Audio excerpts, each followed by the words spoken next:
Berikutnya, mengenai izin usaha, kalau masih sapi perah rakyat, masih usaha rakyat di bawah 10 ekor, tidak perlu izin usaha, sementara kalau perusahaan peternakan perlu dilakukan izin usaha.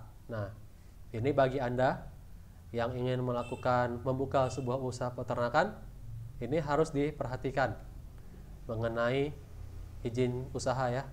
Izin usaha. Nanti mungkin dapat modal ya dari orang tua, mahasiswa mendapat modal dari orang tua misalnya dengan jumlah besar, dia buat perusahaan katakanlah sapi perah sampai 100 ekor katakanlah seperti itu, dia tidak buat izin usaha, nanti akan bermasalah di kemudian harinya.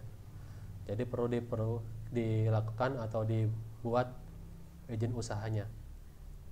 Kemudian sapi perah rakyat ini mempunyai kualitas produk yang rendah, karena itu tadi yang sudah kita bahas berkali-kali, karena dilakukan secara tradisional, masih pemerahan pun secara manual, lingkungannya masih kurang higienis, menyebabkan banyak kontaminasi bakteri, sehingga menyebabkan menyebabkan susu tersebut kualitasnya menjadi rendah. Sementara kalau perusahaan peternakan, kualitas produknya akan baik. Karena apa? Karena dari segi kebersihan, sanitasi cukup baik dilakukan, kemudian menggunakan pakan yang berkualitas. Jadi pakan itu sangat mempengaruhi juga ya, pakan terhadap kualitas susu. Lalu juga perusahaan peternakan tentunya hanya akan menggunakan bibit yang betul-betul berkualitas baik, sehingga itu juga nanti akan mempengaruhi dari kualitas dari susu tersebut. Kemudian sapi perah rakyat tidak dapat menjual produk langsung ke konsumen karena masih cukup rendah produksinya. Jadi mereka tidak ada kontak atau jalur untuk menghubungi langsung ke konsumen. Sementara kalau perusahaan peternakan dapat menjual langsung produk ke konsumen. Jadi kalau kita membuat sebuah perusahaan, kita harus pikirkan dulu produk kita ini akan kita jual kemana. Jadi kalau usaha yang betul-betul baik ya, perusahaan yang baik, dia sudah pastikan dulu susu ini akan mau dijual kemana.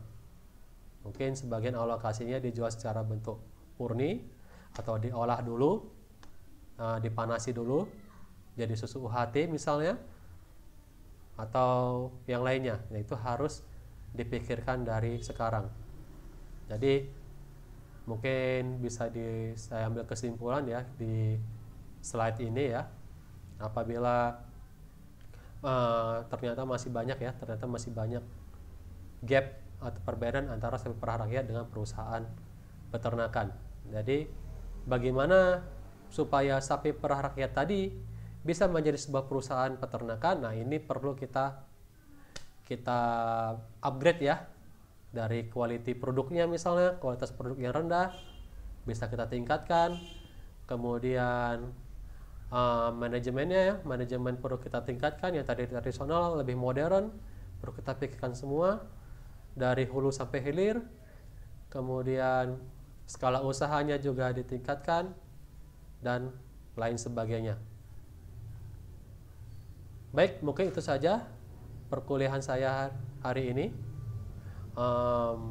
Untuk apabila ada tanggapan bisa disampaikan di menu chat ya, komentar ya, di kolom komentar pada YouTube ini, dan mohon subscribe dan dukungannya agar konten ini tentunya nanti akan terus berlanjut dan lebih baik dari sekarang. Terima kasih. Wassalamualaikum warahmatullahi wabarakatuh.